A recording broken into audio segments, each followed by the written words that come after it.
तुमच्याकडनं 1 रुपयामध्ये जमीन घेतली जाते आणि तोच मधला दलाल राज्य सरकारला, केंद्र सरकारला 1000 रुपयामध्ये विकतो. ते 1000 रुपये तुमचे आहेत ना, आपल्या भूमिपुत्राचे आहेत ना. मग ते हाताला न लागता तुमच्या ते पण पैसे तुम्हाला न मिळता तुम्ही जर देशोधडीला लागणार असाल, त्या जमिनी हाताखालच्या काढून करायचं काय त्याचं?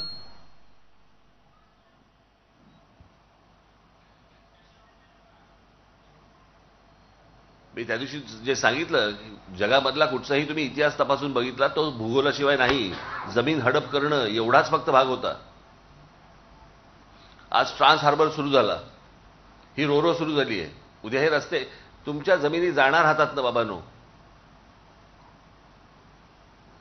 आज तुम्ही जर दुबईमध्ये गेलात, अनेक अशी ठिकाणं आहेत मी तुम्हाला सांगू शकेन, परंतु खास करून तुम्हाला माहिती असलं म्हणून दुबईला गेलात आणि जर समजा तुम्ही व्यवसाय करायचा ठरवलात, जमीन तर दूरची गोष्ट, व्यवसाय करायचा ठरवलात तर तुम्हाला तिकडचा एखादा अरबाला पार्टनर म्हणून घ्यावा लागतो. मग जर समजा उद्या रायगड जिल्ह्यामध्ये जर समजा अशा प्रकारचे कुठचे व्यवसाय येणार असाल, का नाही तुम्ही पार्टनरशिप मागत?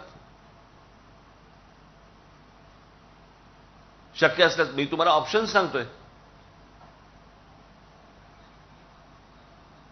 उद्या पुढच्या तुमच्या सगळ्या पिढ्यांचा विषय संपून जाईल, विषय आटपून जाईल की बाबा नाही येत आहेत पैसे, माझं घर पण आहे, इथेच आहे, मी माझ्या गावातच राहतोय, बाकीच्याही गोष्टी मला मिळत आहेत.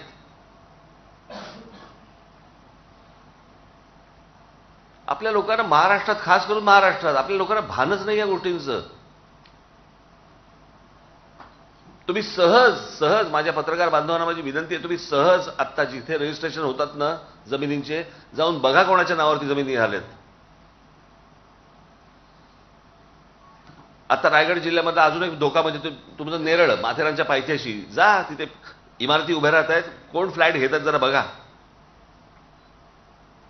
मराठी लोक आहेत का बघा त्याच्यात.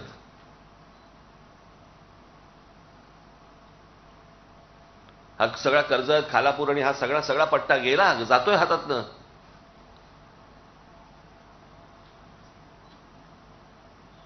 माझ्या इथे आलेल्या माझ्या महाराष्ट्र सैनिकांना, तरुणांना माझी हीच विनंती आहे, तुम्ही अलर्ट असलं पाहिजेत, सतर्क असलं पाहिजेत की हे काय माझ्या आजूबाजूला घडतंय. मी मागे एक उदाहरण ऐकलं होतं की स्वतःच्या भाषेसाठी, स्वतःच्या काय म्हणून एम्पायरसाठी किंवा स्वतःच्या सगळ्या गोष्टींसाठी माणूस कसा सजग असतो.